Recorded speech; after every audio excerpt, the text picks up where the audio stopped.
Awesome. Well, let's jump in and get started. We'll let people trickle in as they jump in and join. But again, good morning, good afternoon, hosts. I'm Kiara Tajani. I'm the Vice President of Growth here at Radius, and I am so thrilled to announce our keynote speaker for today's Inspire series, Josh Smith, who is just a powerhouse of real estate, right? Killing it in the podcast game, coaching game, software game. There's so much we get to talk about today. I am really excited to talk about getting into and helping others get into GSD mode. So thanks so much for joining us, Josh. Yeah, no, I'm stoked. I'm honored to be. And it's been the reason why we've got you and we're so thrilled is, as I was just saying to Joe Jessel, who's an agent here at Radius, has gone through some of your coaching program or might still be in the midst. Are you still in the middle of it today too, Joe? It doesn't end. It never ends. I was actually in Josh's second course he ever put on, and I've been a member and following ever since. That's yeah, awesome. It's been a good, what, 7 years, man. It's been it's just adding it up. So. Wow. Well, that's coaching doesn't stop, right? Investing in yourself doesn't stop. So this is a great time in the market and in today's economy to have these types of conversations. So thank you all again for joining us. And again, making sure that you're taking the time to work on your own personal development, your own company's efforts, and your own growth. Well, we'll get started from the beginning. So Josh, kind of fill us in. How did you take that first step into real estate as a top realtor and coach before even the podcast took off and got started? Yeah. So I appreciate that. And just so everybody knows here, I am even though I have a coaching program, I view myself as, real estate agent, real estate team leader in the trenches. So I'm not here to try to pitch products or sell you guys. Realtor first, always, right? It's almost real estate. Massive value to all of you. Because I know how it goes in our space, right? It's like we're always getting pushed on something sold. So, here to bring massive value. I'm in the trenches right now, today as well. And our team is, we're on pace to about 750 home sales this year here in Phoenix, Arizona. But anyway, I got my start. I was 23 years old. Well, and I want to apologize up front too. I know I'm sounding kind of stuffy, hopefully my throat. I just found out I have COVID, so I'm quarantining at my home office, here with you guys, and I'm, sorry to hear it. Yeah, I'm a little under the weather, but we'll get through it here. So, but I was 23 years old and dropped out of college a couple years prior, and I wanted to open up my own health club.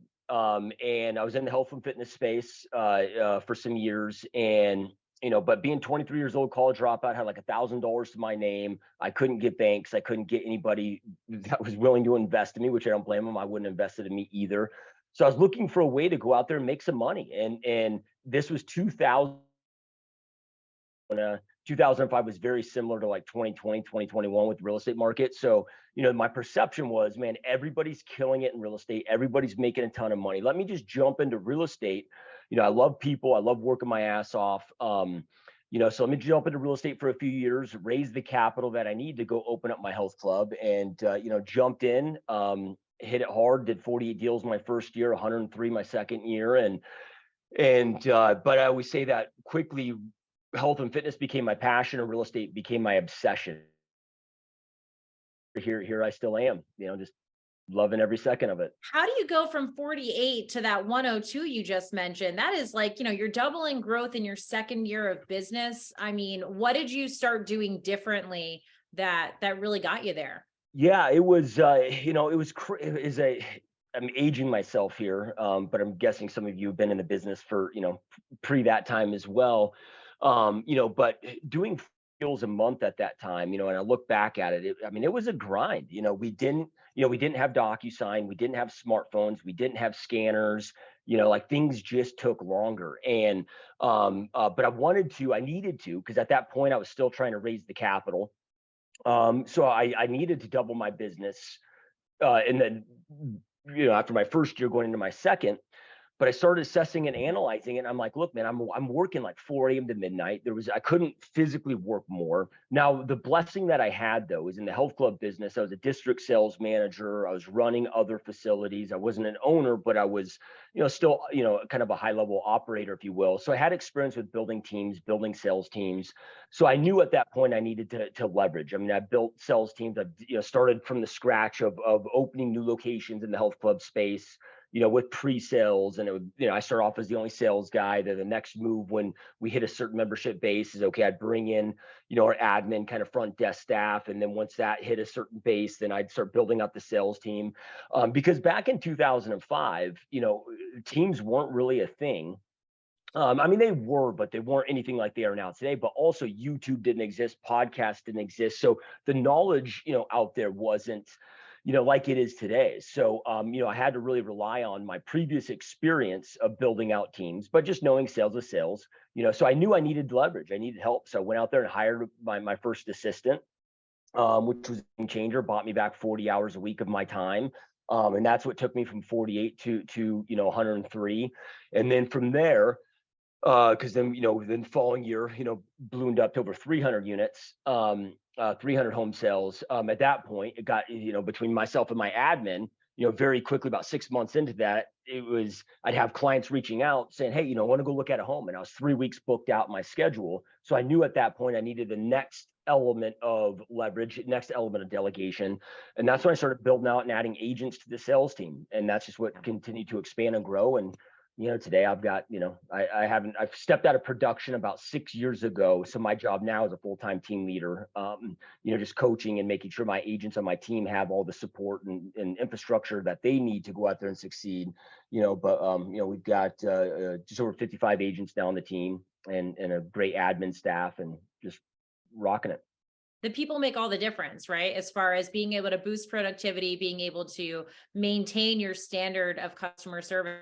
I work with team leaders every day, and they often talk about the struggle to finding the right person, the right fit.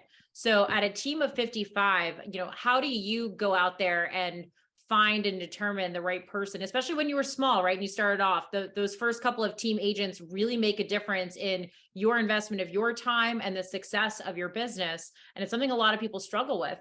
What type of advice or best practice would you say in helping uncover that talent of other agents? Yeah, there's a few really important things. And again, so often, and I see this happen all the time when I have agents join my team, is they don't tap into their previous experiences. We all had a previous life before real estate. And, a lot of times, man, there can be some blessings in there, and it doesn't matter what industry it is. It doesn't, so looking and tapping into those. And again, I was blessed to, have been in an industry where I was responsible for hiring. I had to hire even childcare staff and aerobic instructors and personal trainers and sales. So, had quite a bit of experience with that and some great training and some great mentors prior to jumping in.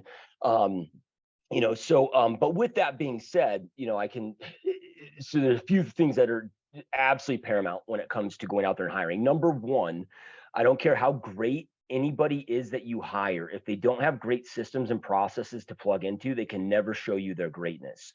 So making sure that you've got your processes and systems put into place and documented, so that way when you hire whomever, let's just say, when I'm going to start that hiring process, you always want to start on building up the admin side first. I've yet to meet any team leader or brokerage owner that's ever hired agents before hiring admin that didn't live to regret it, or didn't live to regret it, because quickly, if you don't have the admin support there, you will become the admin. And it makes sense. It makes sense to go out there and leverage out those lower cost dollar per activity, dollar per hour activities, which sales, lead gen, lead follow up, and working with the client is the highest dollar activities that we can do. So, but making sure that you have, so okay, when I hired my first admin, it's okay, they're going to do contract to close, they're going to do listing input. Well, I had done 48 contract to closes on my own. So I knew the exact process I wanted them to follow. It's not like they're doing anything different. They're just doing it instead of me. So, just whiteboarding out, mapping out what that journey is from A to Z, okay, what emails do I want them to have sent out? What communication? When do I want things done? What do I want this to look like? And I just mapped it all out. in a way that they could follow it very effectively, very easily. Same thing with the listing input. And then we carried that over now with our agent side too. We have our listing agent, playbook, if you will, our operations manual for our agents. Like as an example, like my manuals are documented to the point where it's like, okay, you got a listing appointment, you pull up to the property 15 minutes early, you do this visualization exercise. At this time, you should have these in your hand. You knock on the door 10 minutes early. You look at the seller, you look them in the eyes, you reach out your hand, you say this, you do this, you do this, you like everything is laid out. And my goal isn't to, make a bunch of Joshua Smith robots, but it's to give them a starting point. And this is where we're able to get brand new agents fresh out of school. And within 6 months, they're out there netting 30 grand a month after splits. But they have a world-class proven process and system to jump into that has allowed me to go out there and sell over 7,000 homes. So I look at it as like, okay, I'm an amateur chef. I don't cook really much, but however, if I wanted to go meal for my wife, even as an amateur chef, as long as I got a proven cookbook that had, like a world-class cookbook that had a, proven recipe, and I followed that to a T, an amateur chef like myself can go out there and deliver an amazing meal, with that. So, and they don't need to be perfect, but you've got to have that starting point. So making sure that those systems and processes are in place, like before I hire anybody, I want to make sure that we have that infrastructure in place. And then the second thing is investing the time to learn the hire is like we spend so much time mastering lead gen. We spend so much time mastering our listing presentation, our buyer presentation. And then I hear, other team leaders or brokerage owners that'll sit there and say, oh, finding talent is so difficult. I'm like, dude, it's the easiest thing on the planet. Like my biggest problem is not finding talent. My biggest problem is I need to raise more capital, go out and hire more people more quickly, because there's an abundance of amazing, awesome talent out there that I want to hire like all the time, right? There's no shortage of it. There's massive shortage of people that know how to hire effectively, so investing that time on the hiring process, and it's a little bit different from the agent side to the admin side. So, and I'm happy to go into what our hiring process is, but I don't know if you want to interject there first. Well, no, I really want to ask you, I've got a unique question, which is like, all right, for everyone on the call, this might've been something that created a question for you, but I was like, tell me about the visualization exercise when you pull up to that listing. That everyone does, but I love that as something unique and gets your agent in the right mind space to be successful. So what is that prescription to them, based upon like what you're prescribing within that playbook? Yeah, I'm a big believer in manifestation, visualization. Like visualize what you want. If you look at professional athletes, like they're like Jordan would play the games in his head before he played the games. So we visualize our sign in the front yard, like what it's gonna like. We visualize ourselves, have them visualize themselves walking out of that door when the listing presentation is done with the listing agreement in their hand. I have them visualize what their sign writer looks like in that front yard now with a sold sign on it, right? Like we're telling ourselves, we're training our mind, like this is our listing. We do the same. So it sounds woo-woo. It sounds it's totally powerful. corny, That's but great. yeah, and we do a lot of that. We do our vision boards, we do a ton of visualization. I have them go through, do it, meditation visualization. When I say I have them do it, but I push them to do it very heavily, but I spend 20 minutes every single morning visualizing, what my day is going to look like, what my year is going to look like, what my, 10 years is going to look like, what all of that looks like. And I'm manifesting it in my mind, just like, the greats, like Think and Grow Rich, Napoleon Hill, professes in that book. Yeah. So, what I'm hearing is you have this opportunity that you're offering to others. When they're joining your team, you're essentially showing them, I have a world-class, you have the opportunity to make this happen, right? Like I'm giving you all of the tools and resources. What's something that's really, and I hate to say it, but like that stands in their way of getting shit done, right? Like there's obviously that gap for a lot of people. So what would you say you see the most of that stands in folks' way? It just commitment. That's all it is. I've beat my head against the wall trying to identify, like when you go out and do a personality test, like what's the best, like for certain positions. Okay, I can sit there and know, how I want my people to disc or wealth dynamics test for, specific admin positions or whatever. But when it comes to the agent side, You know, and again, I spent countless hours on this. And I've had so many conversations with other team leaders and brokerage owners, like, what's the perfect agent? What's the perfect avatar for the perfect agent? How bad do they want it? Like how committed are you? And commitment is, okay, are you willing to do the necessary things that you must do to make your goals a reality, regardless of your emotional state? Most people are just interested, they're not committed. You know, I've had so many over the years that I've hired where I'm like, oh, this person is a rock star, like they are going to murder it. Oh, they have all the potential in the world, all the talent, all the right skill sets, all the right traits. And then boom, they just flop and they massively disappoint me. I've had the opposite of that happen so many times too, where I'm like, oh man, did I make a mistake on bring this person on? And they shock. You know, real estate is the most level playing field of any industry I've ever seen. And you guys, I've been involved in 13 other industries, 13 other businesses, you know, over the years, from, you know, healthcare to software to supplements to, and I'm just telling you, like, we are in the best space, the best vehicle that exists out there, that has the most level playing field. And what I mean by this is, it doesn't matter if you're tall, it doesn't matter if you're short, doesn't matter if you're thin, doesn't matter if you're overweight, doesn't matter, you know, how thick of an accent that you have. You know, one of my really good friends in this industry, you know, he's just crushing it. He's built a real estate empire, mega real estate investor, brokerage owner, owns a marketing agency, insurance, and he's blind, right? Like he lost his vision when he was 15 years old. And then he Wow. said, after he's blind, hey, I'm going to become a real estate agent. I'm going to go out there and crush it. I think most people would be like, okay, I can't go do real estate because I can't physically see. He chose to not, you know, take that limiting belief, not to let it stifle him, and he just Right. went out there and just freaking murdered it and kicked massive ass. So at the end of the day, how bad does somebody want it? Do you truly want it? Because it's not just real estate; it's all business. It's Business is everything. difficult as hell. You know, God doesn't reserve problems and challenges just for a select few of people, man. It's like, you are going to go through massive shit storms. You're going to go through hell and back, you know, but they're just temporary defeats. That's all that they are. And the amount of success that you create is going to have a direct correlation to the amount of temporary defeats that you choose to push through. And that's going to hold true in any aspect of life. It doesn't matter what it is, you know. But yeah, those that want it, you know, do. I've have been able to, like, you can sit there and see, like, I'm a massive introvert. I've been told my whole life, like, dude, you're not going to be good at sales. Like, I had to take Toastmasters for a whole entire year just to develop where I could be comfortable enough to get up in front of my own team and deliver effective team meetings.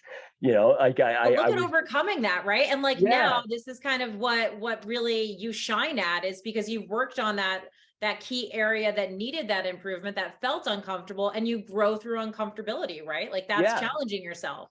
And when quality tests, always do, you know, whatever. It's like, everybody's always told me, oh, you need to go be an engineer, a programmer. Like, you're not going to do good in sales. And then I've always crushed it, murder in sales. Why? Because I committed to, that's what I want to do.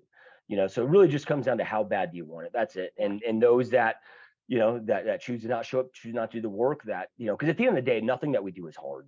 And I don't want to say it's not going to come without its difficulties, but it's like, you know, okay, well, I'm in an air conditioned office. I'm able to pick up this piece of, you know, plastic or whatever and do phone calls all day long, set appointments. Like, nothing about that is difficult. We just make up all this shit in our own head about how difficult, you know, what it is, and create our own problems in our own head. You know, It's mindset, right? It's so much yeah, of this is mindset. And I think in today's market, right, where we all know we're going to see a lot of agents drop out of the business because they gave up, right? They didn't think about how to overcome the challenge. Do you feel like coaching and kind of that business development changes when you hit a market like this versus, 2 years ago? And how are you helping people, adjust that mindset? Because these are things that are kind of connected, right? And that makes a big difference, but the fundamentals don't truly change much. yeah, yeah. You know, like, I have a really good friend of mine that's been doing this for about 53 years in real estate. And I know I've asked him, like, what are the big changes that you've seen? And he's like, to a 3-page contract to a 12-page contract, and he's in California, so now it's like a 155 Right. page contract, right? But he's like, look, at the end of the day, yeah, we went from, you know, having a book system and being kind of the gatekeepers to now with the IDX. You know, there's been some, but the fundamental changes, you know, the fact that we're in a human resource, human relationship business, the overall process from a very high level, you know, really hasn't changed. And as a coach, I would love to sit here and say that, oh yeah, coaching is the thing that makes a difference. Everybody needs a coach in a market shift like this, but that's just And it comes down to how committed are you? How bad do you want this? Are you willing to adapt? Are you willing to shift? Are you willing to pivot? Because the reality is, and I'd love to talk about this further today too, because I'm seeing so much fear in this industry right now, so much anxiety about the changing market. I mean, much more so than I saw, because I got in 2005. Right. So, I was in this thick before the great financial crisis, and, and my business flourished through that, doing this almost 18 years now. I've year that wasn't better than the previous year. So during the great financial crisis, the worst housing market in recorded history, I was out there just slaying it and killing it. And it's not because I'm somebody special, it's just because I put in the work, and I'll walk you guys through, what I did there and how we're adapting now, and how we're, we crushed it through COVID, and we're crushing it now. And even though the market's changing, because the great thing is real estate, like, there is no such thing as a good market. And this is where, you mentioned that everything's mindset. And I believe that to be true, where there is no such thing as a good market or a bad market. The market is always good. Yeah. It is our job to identify whom the market is currently good for, and then pivot, shift, and adapt to whom it's good for. And that's going to change. That's going to change. Sometimes it's going to change because of well, for a lot of different reasons, and we can get into that. But you got to be able to adapt that. It's like, if I look at, the geographical locations that I've worked throughout my career, so the cities, the zip codes, the subdivision, the real estate itself has all been the one same constant. The real estate itself's always changing hands, always has, always will. The only thing that's changed is who the avatar is, based on the market climate of who's buying it and selling that. And if I can hone in on that, it was like, okay, 2017, 2018, one of our subsets of our ideal clients was first-time buyers. Well, then you fast forward to 2019, 2020, 2021, even though the geographical locations didn't change, first-time buyers just got priced out of those markets. So Right. then now we're having to pivot and shift to market to, the affluent upper middle class, the affluent to institutional investors. Forth. And now today it's like, okay, we pivoted to, like, we're attacking buyers. First time in my career that I can sit here and honestly say, like, I could care less about a listing right now today. We're just attacking buyers, because buyers and upsizers, because it's the best time that we've seen in our marketplace for buyers in the last 3.5 years. It's the best time that we've seen to go out there and purchase a property right now. And we've, figured out workarounds around the interest rates. And then for upsizers, it's the best time in our market that we've seen for upsizers since 2012. Right. So just identify whom that market, pivot, shift, adapt accordingly, and your business just continues to thrive. And, there's so many agents out there that have had the experience in the last 2 years where it was so seller forward that they're saying, like, well, if I don't have a listing, it's just too difficult right now because of rates and all of this, right? So they're seeing that limitation and not making an adjustment. So you've clearly been able to say, while we were there for 2 years, and it's not so much about the period of time, but the adaptability and kind of seeing it coming at you based on economic conditions, your own market, right? Your own communities and things like that. How do you then adjust and pivot the marketing strategy for you and your team as you go, okay, collectively, we should shift? So what are some of those states and the processes? Because you've got playbooks for everything. So what are some of the things you do there as a group? Yeah, you guys, and this is so important. It's, to your point with the adaption. I mean, even though I'm not a huge proponent or believer in evolution, but if you look at Darwin, it's not the strongest that survive the species. It's, the species that adapt and shift to change the most effectively that continue to thrive. And it's the same thing. You got so a couple things here is you got to pay attention to what's going on in your market. And on two different fronts, right? So, okay. And just from a time allocation standpoint, I spend about 1 day out of my month thinking about and focusing on where is this thing going. So with that, like, I'm paying attention to the stock market, I'm paying attention to job cuts, I'm going out there looking, okay, what industries are starting to cut, and which of those industries are in our marketplace. So I'm paying attention to the job market, I'm paying attention to those things, and paying attention to inventory rate, drops in our marketplace. So every single month I'm tracking the inventory rate, I'm tracking all of those things, because I heard this all the time back in 2008. Of agents sitting there saying, or team leaders or broker owners sitting there saying, oh, the market shifted, it changed on a dime, we couldn't see it coming, and we weren't able to shift and adapt. And my thought is, like, how could you not see it coming? Right? Like, I mean, we had from when we peaked in our market in May of 2005, it was a 31-month slow progression. It was slow, but it was a 31-month progression until we hit demand destruction in 2008, where things just melted down.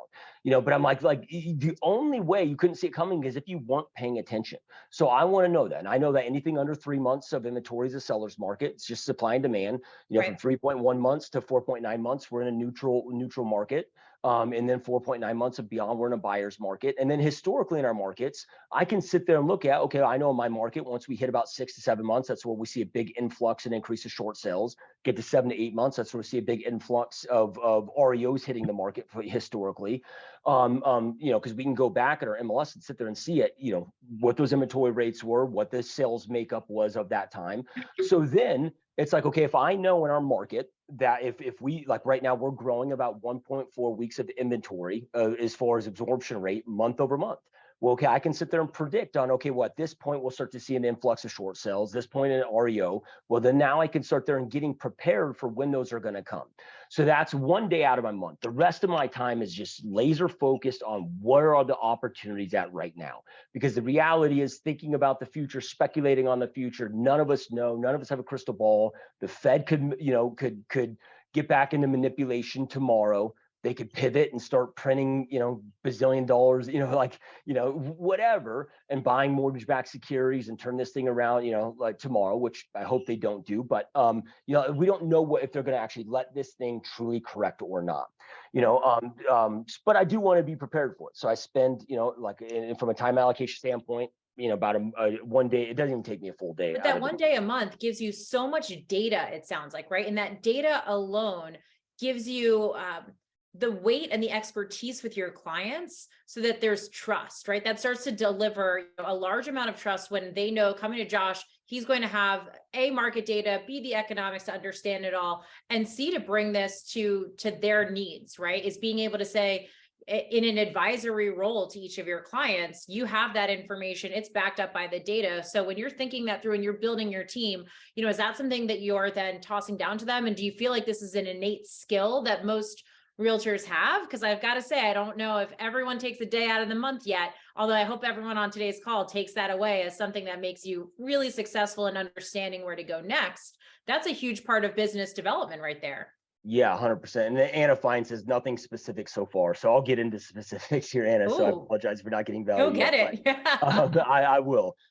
So anyway, though, yeah, it becomes really important from just an element of awareness. Like, okay, if people come to me today and sit there and say, well, we're waiting for interest rates to come back down. Okay, well, it helps when I have, some knowledge base. I've invested the time over the years to figure out, okay, how does our monetary system work? How does monetary and fiscal policy work together? Like, why were they so low? Why are they going up right now? How does the global sell-off of U.S. treasuries that is taking place at record rates right now impact our overall interest rate increases, right? Like, so being able to sit there and have those conversations with them, because I'm like, with what I see going on a kind of a global macro scale right now, I'm like, I will not be surprised at all if interest rates aren't 10% by the end of first quarter this coming year. Sure. We already have some yield curve manipulation taking place, which has already suppressed them, but they should be over 8% right now. If there wasn't more Fed manipulation taking place behind the scenes, so then from there though, it's like, okay, instead of waiting for these to get lower, because the only way that these are going to get lower is if we have some type of an agreement from the Federal Reserve, from Jerome Powell sitting there saying that he is going to step back in and start buying mortgage-backed securities again, because Fed fund rate that dictates mortgage rates. It's mortgage-backed security purchase. The only reason they were so cheap is you had the Federal Reserve buying $90 billion a month of mortgage-backed securities all through that, COVID experience. And that's all, that's all done. So, so we can sit there and be proactive about finding plans right now, but then getting specific into strategy. So, I can appease Anna here and hopefully everybody else. I'm just messing with Anna. Is all right. So here, and this is my 5-step lead generation strategy, right? And this is who is. So with that, so ideal client. Now, in a perfect world, our ideal client is who we connect with the best.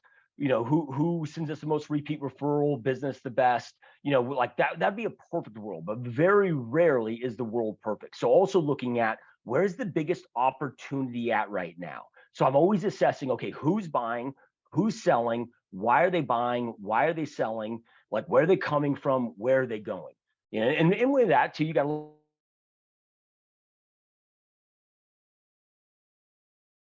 it's always traded hands, always has, always will. It's always going to be taking place. So you got to be able to identify that. So that's what I'm starting to look at. Okay, who's my ideal client? And you're going to have, in most cases, multiple different ideal clients, but I plug them into this strategy separately, which you'll see why here in a second. So once I know who that ideal client is, right, then from there, identify, okay, what are their demographics of that ideal client? So demographics are the stats, what's their makeup, like our upsizers, which is one of our ideal clients. Because like I said, it's the best time that we've seen for upsizers, since 2012 in our market. Okay, well, they're 28 to 52-year-old married couples. On average, have 2 kids at home that are high school age or younger. They're making $150,000 to $300,000 a year. We know the geographical location, like all those things are the demographics, right? We can break that down. I see a lot of you guys are in Florida. I know Florida is a big migration state, right now. Okay, well, I'd be sitting there identifying. If you go to your state, county assessor department within your not state government, but city government, you can find out, okay, well, where are people coming from? It's all linked with the DMV, and okay, like what are the cities, what are the counties, where are they coming from? And then I'm going to start, positioning ads, hey, thinking of like, let's just say you got a big influx from LA County. Thinking of moving from LA County to Florida, here are the top 10 reasons why you should you should consider Sarasota, Florida. Like whatever it may be, right? So then we can get really granular, okay, so what are the demographics? The next point then is what are the psychographics? So the psychographic, smart marketers understand that they got to enter the conversation taking place in their potential customers' minds. And there's a lot that goes into psychographics, but to just really simplify it, it's like, what are their biggest pain points? If I have people that want to move forward with buying or selling real estate, they want to move forward. What is prohibiting them? What is blocking them? So this is why I love objections. Most real estate professionals sit there and hate getting objections. I'm like, the objections are straight gold. I want to hear all those different objections. I want to go to the whiteboard, and then I want to find shallow talking point to try to manipulate people to moving forward. So somebody comes to me, interest rates are too high. Well, and then I want to talk them into how historically they're still affordable, It's all in their mind. No, what they're really saying is, dude, I can't afford the damn mortgage right now, right? Like me just talking them into it isn't actually solving the problem. So I want to figure out what those pain points are, right? And then when I come up with solutions with those. So like for us right now, buyers, it's 2 main things in at least our market, right? It's the high interest rates, which we've solved that. And then fear solve that too, right? So then I can explain more about that here in a minute, but those then become our unique selling propositions. When we know that pain point, those become our USPs, right? Our unique selling propositions that differentiate from everyone else. Okay, the third component of this is where do they congregate? Where do they hang out? Where are they at online? Right. Where are they at offline? Perry Marshall in his great book, The 80-20 Rule, and I use this example, it's extreme, but I love it because it articulates the point. But he says in there, he's like, okay, if I'm selling Bibles, I'm probably not going to go to strip clubs to try to sell those Bibles because the buyer of the Bible is probably not hanging out at the strip club, right? Like you got to make sure that you are showing up where your ideal clients are at. So identifying, okay, where are they at online? Where are they at offline? I got to make sure, like I don't personally, even though TikTok is a brilliant platform. I was just having a mastermind with an agent the other day that did 61 deals last year just off TikTok, but her clientele's on TikTok. Mine is not. Right. So that then dictates, okay, like what platforms am I going to be on? Where do I show up, with last thing is identifying. So the fifth component is identifying what your strengths are, right? So how do you want to grow your business and what are your personal strengths? I mentioned earlier that I'm an introvert. So for me, networking groups is not a strength. It drains my batteries. I do not enjoy it. I hate cold calling. So I'm like, okay, but what do I like? I love attraction-based marketing. I love online, and to me, I love online marketing. I love online funnels. I like attraction-based, so I'm aligning those with my strengths. So client, the demographics show you who you are targeting. The psychographics give you what your message is going to be. As far as where they congregate, shows you where your message is going to show up. And then based on your strengths, then shows you how your message is going to show up. So we put those pieces together, and then that becomes our lead generation strategy frame, or lead generation strategy. And why it's important to put each ideal client through that separately is how I go after upsizers, or how I go after is vastly different than how I go after our investors or institutional investors, or how I get an REO account, right? So it's going to be separate from, people are going to have different pain points. They're going to congregate in different places. The messaging is going to be different. So, those are the specifics with that and how we pivot and adapt with that. No, and I think where you say, where do they congregate? It's also like meeting them where they're at. And so there might be agents that are just not tech savvy in the fact of like online marketing, right? But they still have that opportunity to figure out, know who your key target demographic is. Where are they, where are they located, even physically, so that you can network, you can build that sphere in a different way and in an approach that might feel more comfortable to you if that's not your specialty, right? But knowing where they're at so you meet them where they are, that's a huge part about it. But it takes the time to sit down and develop that strategy, because it's hoping that it's all going to come together is probably not the way to approach that, right? That's not a commitment to the point that you make earlier. It's like you have to be committed to really figuring this out and taking the time to develop your business properly with the right plan, because not everyone's walking into a team leader that might have the playbook that you do. They have to start developing it for themselves or go out and figure that out and find the right coach to help them get there, right?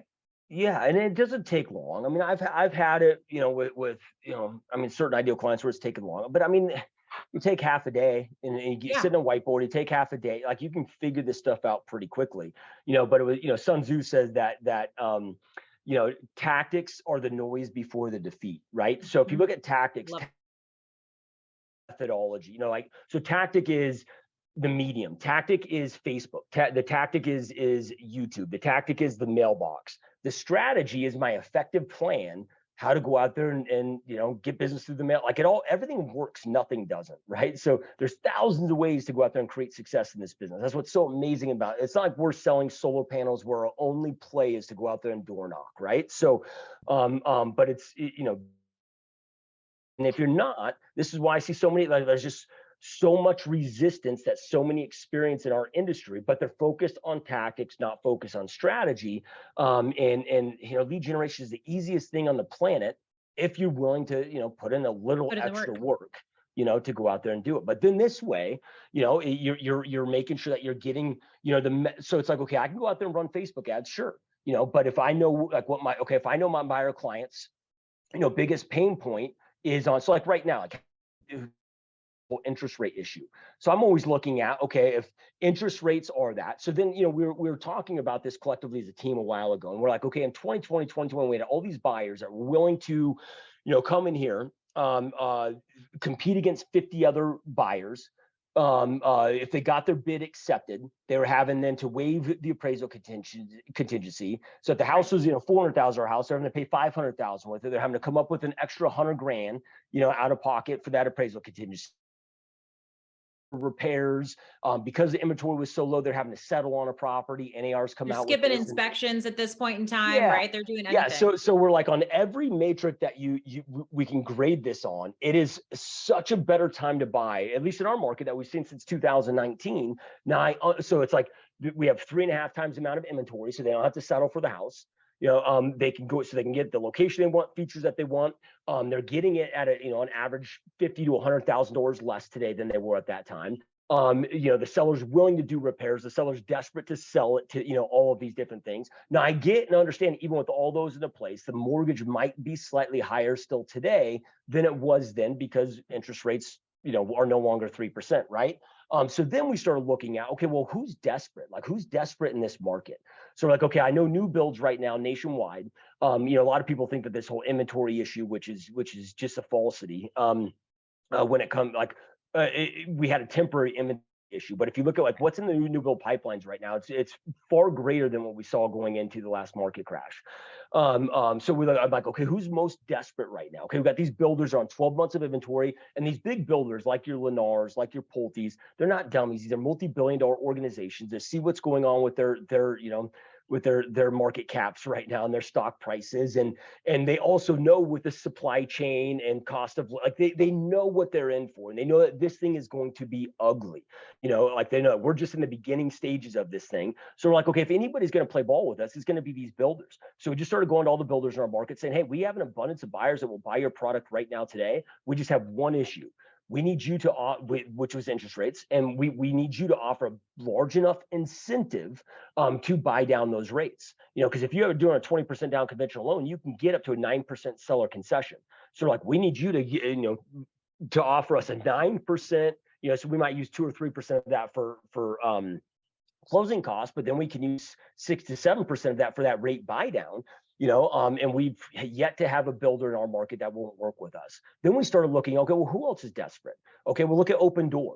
Opendoor's losing money hand over fist, and they actually always have. But now that these zombie companies are becoming obsolete because money's expensive and getting sucked out of the system, these companies are just going to become more and more desperate. Well, Opendoor right now in our market is 11% of the listing inventory and only 3% of the active sales. So, okay, when we're targeting this, we're trying to property specific neighborhoods, specific locations, with that. But that becomes, it's like, okay, if we have an ad right now, because everybody else, it's like there's just this big narrative disconnect, right? The consumer is jumping on watching the news and they just hear economy sucks, housing market sucks. Well, they start seeing our marketing, and our marketing is discussing and talking about how this is the best time that we've seen to go out there and buy a house in 3+ years, and boom, list of bullet points as to why, and showing them that and showing them how we can go out there and solve those. Look, when I look at what is a real estate agent actually, we don't sell anything. People already sold on the fact they want to buy real estate, they want to sell real estate. It's our job to articulate that we are the best guide for the job to get them from where they're at to where they want to go, the current living situation to living situation that they want to be at. So all I have to do, like, I already know they want to buy and sell. I just got to articulate that I am the best guide for the job. The more I know about what their current problems are, their concerns are, those fears are, that psychographics is, and I come up and I'm able to articulate those solutions for them, right? The more success we're going to have with this. We had the same thing, like we had, Right. Upsizers. I've always loved upsizers because I get 2 commissions, for 1 cost per Right. You're selling and acquisition. buying. Yeah, absolutely. Right. Well, we had all these, okay, they own a home that they needed to sell in order to go out there and buy another house, but nobody would accept that contingency. Okay, so we just found a group of investors that, they had nowhere to go park their capital, that would go out there and put an offer on their house. As soon as we had verbal agreement on that, we'd go pick out the house, would buy that house for them on their behalf. As soon as that house closed, we'd then close on this house, free up the equity, they'd sell them back. My investor would make. You're doing the buy before you sell program before. My investors would make my investors would make 7 points. My clients had the equity to do that, translating to 3 sales for me. Everybody won, but we were able to go out there and articulate that we had a solution that they thought they were obsolete in that market because of otherwise. So this is where we're always having to pivot, shift, and adapt. It might be a new ideal client based on the market, but it also might be same ideal client, but just different problems that they're experiencing in that given market.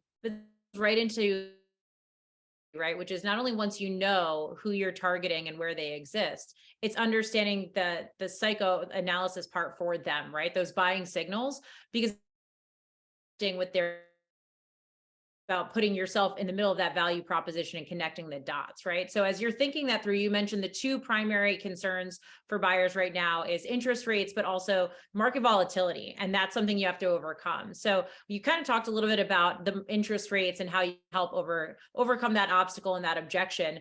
How are you also now challenging the narrative that's everything thrown at them through the media? Because you do have this great opportunity if you're willing to take that chance and go forward with the thing that you want the most, but you actually have to commit people to taking a risk and believing in what you're selling, which is your value proposition of come with us, come with my team, and we'll help you achieve that dream that you have. Yeah, look, I believe, so I'm the last person that's going to sit there and say, oh, we are not going to experience what we experienced in 2008. I have no way of nobody does, Right. like, why are Warren Buffett and Charlie Munger sitting on the sidelines right now? Because they don't even know where this thing is going. So so I'm not one, so we spend a lot of time educating our clients on this and talking this through with them. Look, if you are looking to buy, We don't know how severe this thing is going to get. All indicators point that it is going to get pretty damn severe. As long as this is a sound investment, like meaning you've got the money, your job's secure, like you can afford it, you love the house, and you see yourself there long term, 15, 20 years. If I have a buyer that comes to me right now that says, yeah, we think we want to buy and then we'll probably want to sell in 5 years, I'm like, I don't think you should. I mean, just my 2 cents, because I'm pretty confident they're going to be massively underwater, with where this thing is going. I mean, if you just look at the historic trends show that we need to be back to about 2012 prices. If you look at the 100-year trend adjusted for inflation, but from an affordability standpoint, like with like our market, our median sales price needs to be about 250 for the locals to be in an affordability range. So we have at least 200. I mean, our median sales price right now is 460. So it's like, okay, well, so with that being said, I'm not trying to manipulate people. I'm not trying to talk people out of it. If that is a big concern for them, I get that. There's a reason that that's a concern for them, and I have those same concerns for me too. But there's enough people that are willing to make this a long-term investment, that see the future wealth, that understand this will bounce back, come back. It always does long-term, with that. But then we've looked at other hedges of, so we work with a lot of rent-to-purchase companies, Home Partners of America being the biggest. So they're owned by BlackRock. So what we do in there is we just explain the program to them. So they get approved through BlackRock, Home Partners of America. And there's a bunch of these out there, so it's not if Home Partners of America is in your market, there's a bunch of them out there. But then from there, so Home Partners of America will allow them to go out there and pick out the house. They'll tell us what this person's approved for, what the price of the house is that they can, go out there and pick out. So our client, will still go out there and pick out the house. And then Home Partners of America will come in and buy the house, put the offer in, buy the house. So we're really representing Home Partners, our Black situation. But then from there in our market, our buyer can buy that house back within 90 days, but they also have the exclusive right to purchase that property back for any time within the next 5 years, right? So, and what's cool about it is disclosed right up front is, okay, here's what your rent schedule is for the next 5 years. You have to rent it for the first year. And then after that, it's a renewal base if you want to continue. But here, like everything's disclosed up front. Here's what the purchase price is, year 1, year 2, everything's pre-set up front. So we're like, okay, like this gives you, like you go pick out the house that you move in, let the company buy it for you. And if the housing market tanks over the next year, 2 years, 3 years, however long of a time frame that you need to give it, and if the housing market tanks, you can wipe your hands from it and we can go find you something different. If it doesn't tank and you feel a comfort level that you want to move forward and have that exclusive right to purchase it back from this institution, then you can exercise on that too. Yeah. So for those that are fearful with this, that's a path that we slide them down. And, because it's a purchase up front, even though it's a rent, get co-broke right up front. Yeah, so it's a calculated risk for your clients that you're able to educate them on, but based upon the partnerships that you're establishing and creating. And that's a really important question I want to talk about today, which is, as we look into, there's so many people on this call that are business planning for 2023. So what's something that you feel like when you're looking ahead to this next year, particularly with where our market is, what's the number one thing that agents should be thinking to place or reevaluating for themselves as they take a really hard look at their business moving forward? Yeah, I mean, I would say right now, it's because of, we're getting to, and this is going to speak more about the economy, it's getting back to the fundamentals, which we always should be practicing, making sure from a fiscal responsibility in your business, you're being smart. It's like every dollar is accounted for. That's going out, I want to either invest in proven things that I know work, has a proven track record in my business, that I'm able to track an ROI to it, like just being really, really smart. Because it is like with the hard part right now with where we're at is once the market goes into a full-on shift, and then it'll be very easy to identify, who the distinct ideal clients are. Like as an example, you got BlackRock right now that's already raised in the last 2 months over $60 billion to go out there and start acquiring single family attached. Those cats meet their buy box. So there's so much money sitting on the sideline just waiting for this thing to correct that are going to swoop back in, and whatever those ideal clients, may be, but it's going through these transitions that are a little bit more difficult, through that. So there is, like I'm telling my agents all the time right now, and I'm just like, look, we're through one of those times where we got to work twice as hard to make the same amount of money. It just is what it is, but the blessing of this is the amount of agents that are disengaged, and the amount that drop out of this business are going, the less business that's being done. So the piece of the pie is going to be so much bigger for all of us. Right. But we're in a position right now where it's like, hey, pendings are down in my market right now 64%. Buy transactions are down 52%.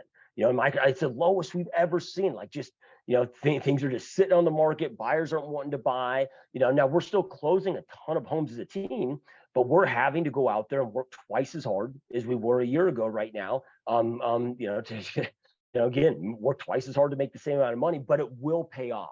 But Right. making those smart sound, like, I wouldn't get yourself in long-term, anything that's like long-term, like lease agreements, long-term contracts. You want to be able to operate from a place of speed. You want to be able to be as lean as you can get and be able to operate from a place of speed, but definitely pay attention and just be committed. Look, it's going to be potentially painful. Every major shift that I've been through my career has been pain, but after that, when I say pain, maybe 90 days, maybe 6 months, or some of those months I've had to go without paychecks, but it's always paid off on a massive scale, massive front, but you got to be in this, man. You got to mentally be in this. You got to, like, each and every day showing, like, just being obsessed with all throughout the day, what can I be doing to create opportunities right now in my business? But I would highly recommend, like, when it comes from a financial aspect, be focusing on, okay, what are the necessities, not the wants? Because necessities in life, guys, are getting more and more expensive. I mean, just like I spend so much time prepping my agents on, because I'm like, look, I need them to survive in order to thrive. So if it's like, like the cost of energy is going to start going through the roof here. If we look at food supply, we just finished out last year's food stock. Well, now that we're in this 1,200-year drought, which impacts our food production, both with Ukraine and Russia war, the lack of food. I mean, food is probably going to go up 3 to 4x in the next 12 months.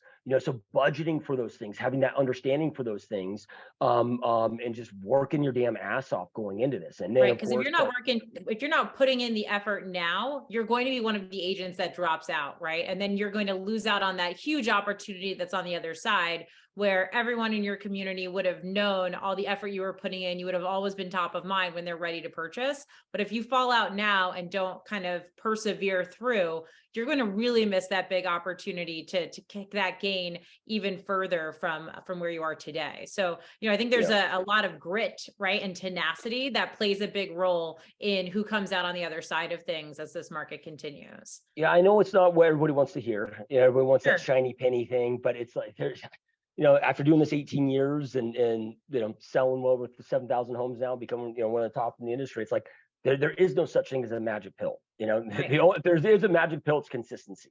But yeah, to your point, I mean, if you look at this, it's like, okay, we've had the worst performance stock market that we've seen in 50 years, the worst bond market that we've seen since 1788. And this is now we're being told that we're not even in a recession yet. So imagine once this thing does get bad, how bad, like it's going to be a funky transition. Doesn't mean that, again, there's massive opportunity in any given market at any given time. Business is a zero-sum game. Somebody's going to be winning, somebody's going to be losing, but you got to be very clear on which side of the equation you want to be on, the losing side or the winning side, and do what it takes to go out there and win.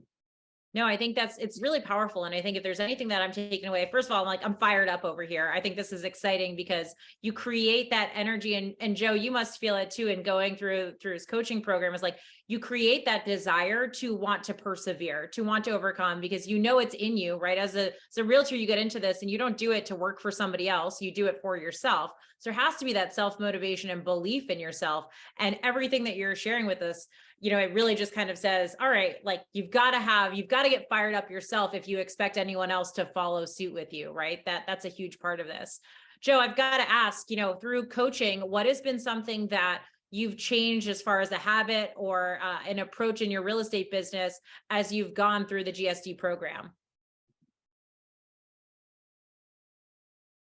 Oh, Christopher, you might need to unmute Joe. I'm sorry. That's helpful, but I'm like, oh, I'm dying to hear the answer here. But yeah, I think this is an important one. Hopefully Christopher Well, can hear you. There we well, go. while he's waiting to unmute, there's a couple questions if that's okay. So Yeah, Elizabeth go for it. says, you just blew my mind about Home Partners of America. Never knew that existed. Yeah, they're amazing out there. And looking at you guys, like all these different institutional investors, long term, if you look at the play that they're looking to play, my belief, and you can take this with a grain of salt, is that there's going to be ongoing, continued less and less of just the regular middle class that owns real estate, and you're going to see it transfer to more institutional ownership. And we've seen it like over the last couple of years. I mean, probably the worst market to potentially buy in for these institutional investors. Why they swan up all this real estate? But because they can play that long game. And they're looking to. It's just like if you look at, like, there's a company now that just got created called Block Power. It's funded by Jeff Bezos, by Goldman Sachs, ex-CEO of Zillow, and I think the CEO of Uber's in on it, and I mean, just some huge players. Well, they are going out there they have a vision and a goal of acquiring 100 million units here in North America. Now, for them, like a 100-unit apartment building would be 100 units, right? So it doesn't mean, all single family attached, but turning these into smart green properties and then, leasing them back. But then everything would be on a subscription, like an Amazon, like you need groceries, right? Like these institutions are, so looking at, okay, well, how can I, if they're coming in, you can resist this all that you want. I'm not a fan of that. Like, it's going to be, that means that less and less can have the American dream in the future, but like you and I aren't going to stop them. So when I'm looking at that, I'm like, okay, how can I help them go be a piece of this 100 million, unit acquisition, that they're looking for, but thinking of how to go out there and leverage these platforms, like these rent to purchases, like there's so many others out there. I mean, we work with certain power buyers that will come in, buy the house for cash for our clients, and then for an $1,800 fee, because essentially they're the servicer on the loan. Right. So then it turns any one of our finance buyers into instantaneous cash offers. That's not such a big issue today, but it was in 2021. So yeah, and you have a lot. So, and it's free, like Home Partners of America. You go to their website, you can sign up as an agent. You got to take a 50-minute webinar. You get an approved code with them to start, you got to get familiar with the programs, but there's, Home Partners of America, there's Dream Homes of America, there's Trio, TRIO.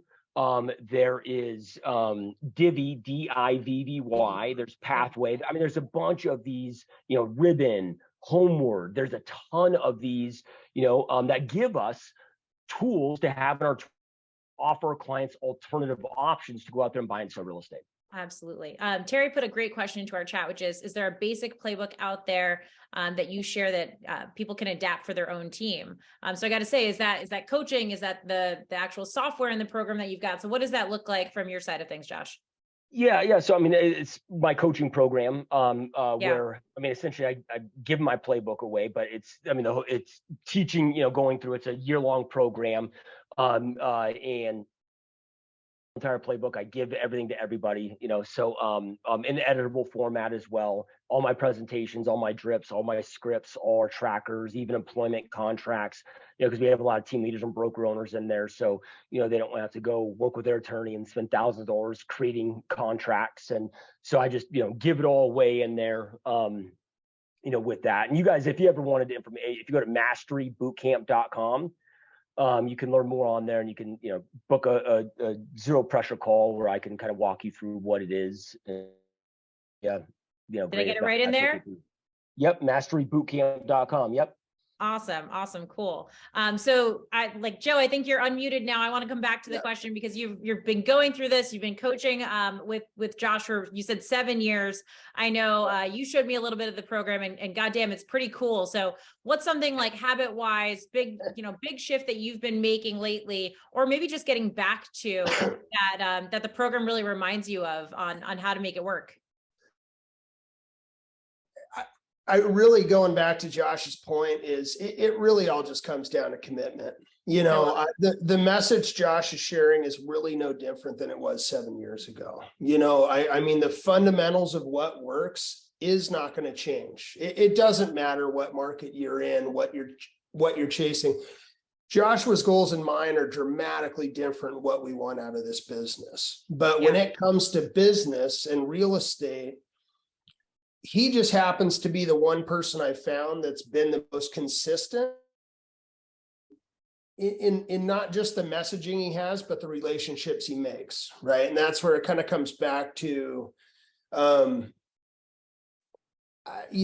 think now more than, I mean, I can say now more than ever, but I think it always is, it kind of goes back to the old Charlie Jones quote, it's like, we'll be the same person in 5 years we are today, except for the books we read and the people we meet, and that's where I've learned in my career, if I find the Joshua Smiths out there, I go way down the rabbit hole, and over the course of the last 7 years, I've coached with many people that he's interviewed on his podcast. We've been in some of the same coaching programs together in other fields of life, and so I've found I'm like, okay, this is somebody that I can rely on and trust their opinion and and what they're doing in their business.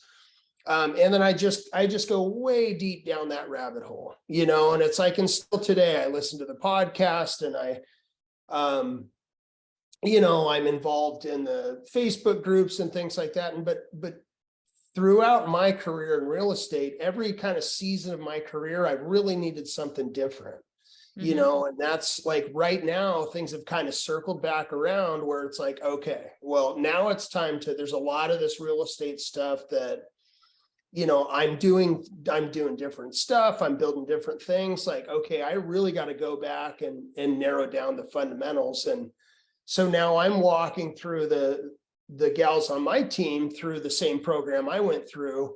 And it's a lot, it's like, okay, are you guys ready? Because for the next 90 days, we're going to be committing 15 to 20 hours a week going through this stuff. Make that commitment though, right? That's the whole point behind it. It's a commitment. It's like, how bad do you want it? Because it's all there. It's not rocket science. This stuff isn't hard.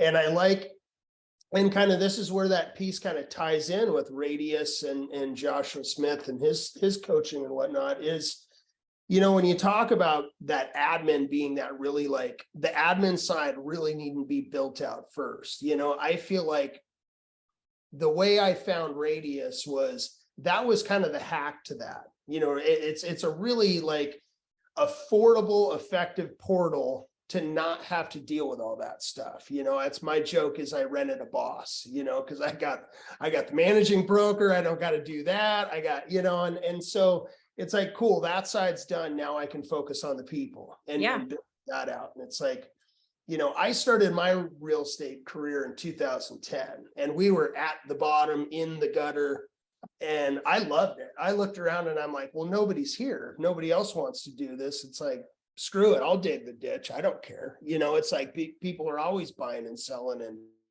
at that time I got in with Berkshire Hathaway.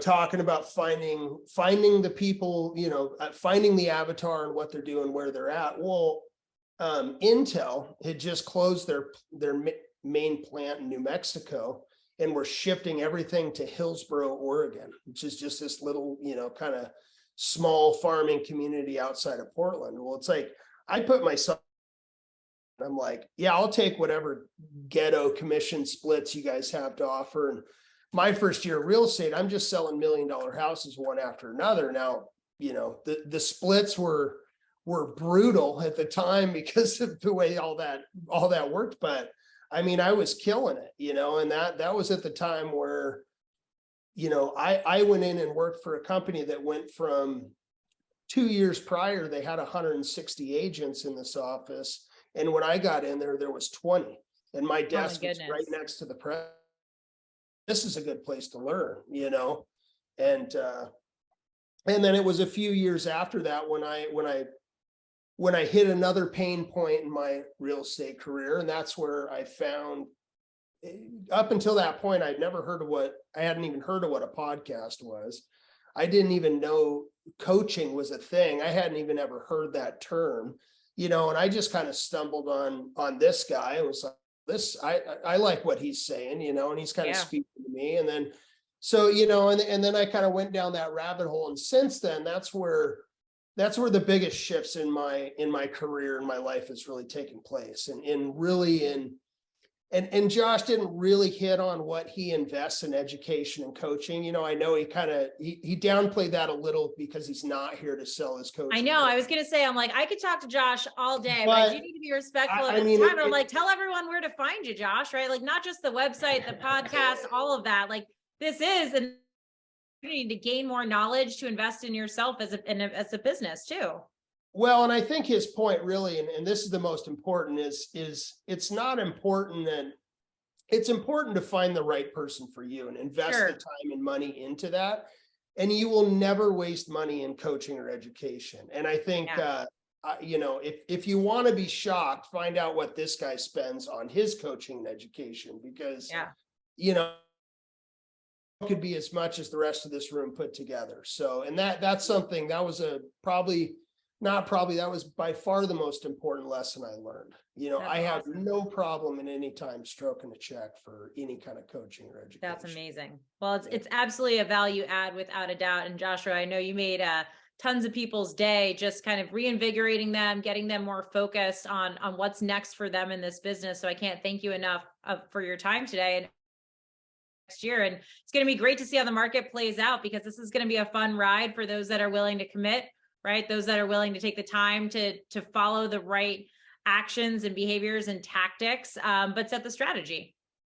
Yep. And definitely, everybody, we will get you a recording. We'll send it out to all the users for sure. You don't want to miss a moment of this. And I got to say, Josh, you put in so many good snippets of information. I can't wait to see what our team comes up with to shoot out and to share, because these were some really good nuggets for the agents to take out.